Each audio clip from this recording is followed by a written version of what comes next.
Are there any challenges or successes to being highly developed in the world where most people aren't?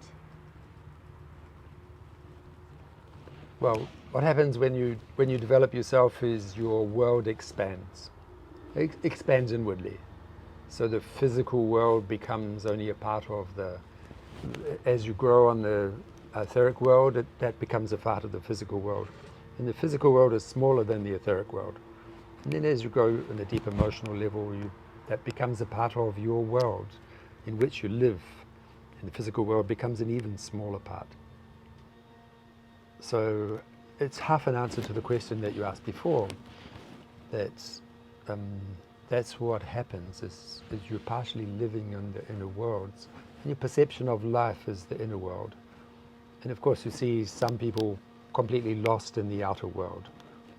So you see them going about their life lost in the outer world, not realizing that simultaneously these multiple levels of world are existing, and then knowing that there are worlds beyond what.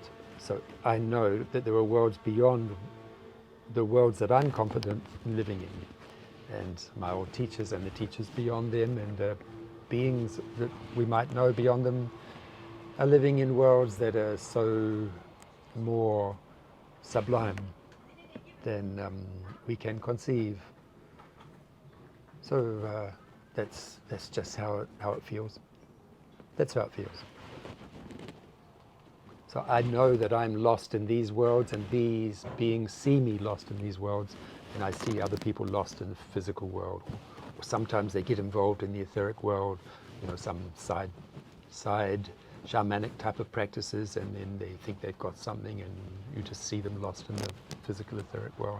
Does it ever feel overwhelming or scary, knowing more than what most people know? No, because most people, which when you say most people, you mean the people in the physical bodies, but there's far more beings out of the body than there are in the body. So if you become aware of the inner worlds, you become aware of far more beings, and who don't know more than I know. Don't know less than I know. They know as much or more. So you're part of a much bigger system, and so you don't really. The few that are still on the physical level, you don't feel like you're one of a few. You feel, in fact, like you're one of many. Yeah, and the few are the ones still lost on the body, lost in the body. So you've talked about making a lot of these teachings available to the people that make an effort, as opposed to some of your old teachers who thought about inner schools or like taught wrong information publicly on purpose and kept these kind of secrets just for these inner schools. I feel like you have a lot of confidence in your students to openly share these practices with us who make an effort. So first of all, thank you.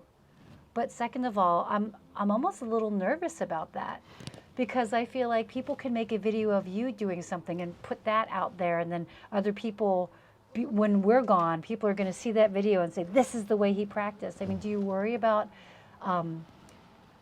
the length of your teachings? Like when you leave this body, are you concerned about what's going to happen to what you're teaching now? There's 3 stages in learning usually, and one is when you're just learning for yourself, and one is when you're teaching other people, and then the third one is when you're contributing to the continuance of the teaching, because the teaching needs to continue.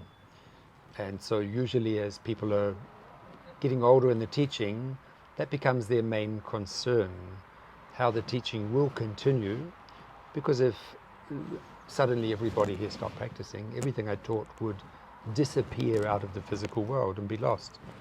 And so it needs a certain structure to continue, but it's not all up to a person like myself. There's things being managed from a much higher level.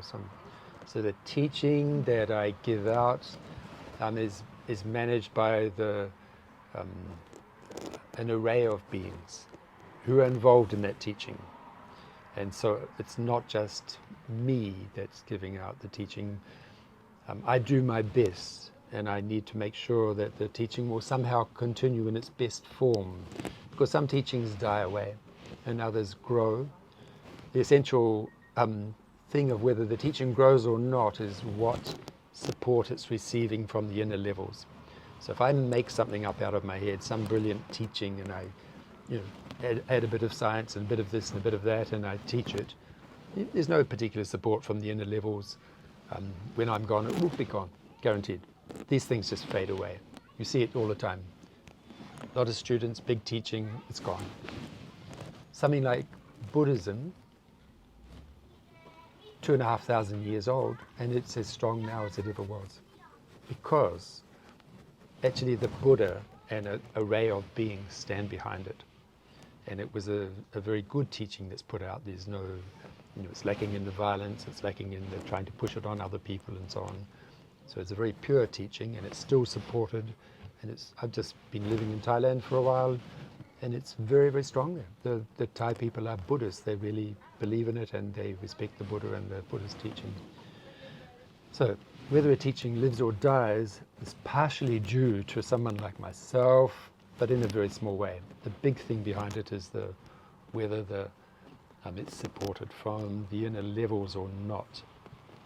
So does that mean for those of us that are teaching, as long as we have a good motive and practice, then those forces are also supporting us? That's absolutely right, yeah. And you come in contact with those forces through your teacher. So it's something that we don't really say much in the West, but in India they understand it, that something flows through from the teaching.